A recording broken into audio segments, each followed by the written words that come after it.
This is a special weather statement from the National Weather Service. A strong thunderstorm will impact Erie County through 5:45 p.m. Eastern Daylight Time.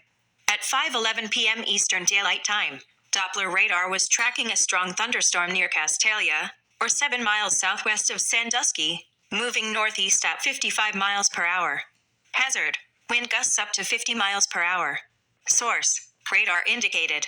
Impact: gusty winds could knock down tree limbs and blow around unsecured objects. Locations impacted include Sandusky, Castalia, Bloomingville, Sandusky South, and Fairview Lanes.